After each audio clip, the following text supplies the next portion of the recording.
Ici aux États-Unis, l'administration Biden affirme qu'elle ne fait pas obstacle aux demandeurs d'asile.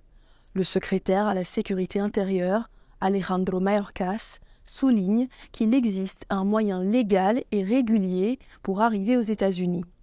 Un reportage de Véronica Balderas Iglesias, le récit est de Jean-Roger Bion. D'après la police des frontières et les douanes américaines, l'afflux de migrants a chuté de près de 50% à la frontière sud des États-Unis ces derniers jours. Le secrétaire à la sécurité intérieure l'a annoncé en comparant les données chiffrées disponibles avant l'expiration du titre 42 jeudi dernier. Nous avons déjà expulsé des milliers de personnes qui sont arrivées à notre frontière sud. Nous mettons en application les lois en vigueur en matière d'immigration en vertu du titre 8 du Code migratoire des États-Unis.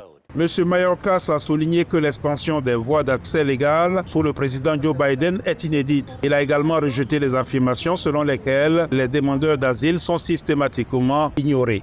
Ce que notre législation prévoit, c'est que tout individu doit utiliser les voies légales que nous mettons à sa disposition. S'il ne l'a pas fait, il devrait chercher à obtenir une aide dans l'un des pays qu'il a traversé et où il s'est vu refuser cette aide. Et s'il n'a fait ni l'un ni l'autre, il ne s'agit pas d'une interdiction d'asile, mais il se verra imposer des contingences plus difficiles à respecter.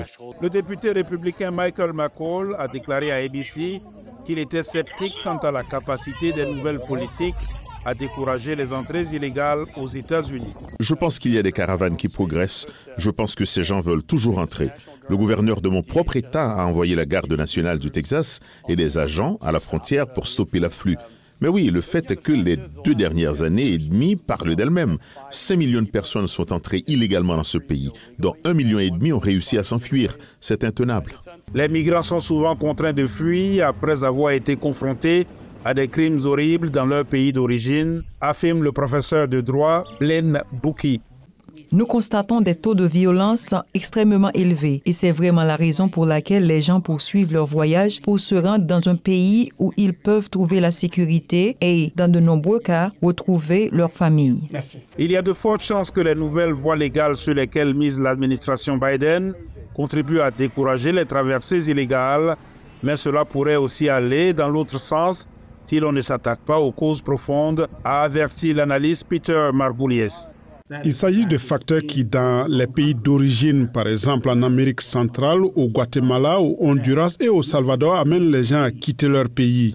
Il s'agit notamment de facteurs économiques, du changement climatique et de la menace de violence. Les autorités américaines admettent qu'un afflux d'immigrants sans papier pourrait encore se matérialiser dans les jours à venir, même si des interdictions de séjour de 5 ans et des poursuites pénales sont désormais prévues pour ceux qui cherchent à défier la loi.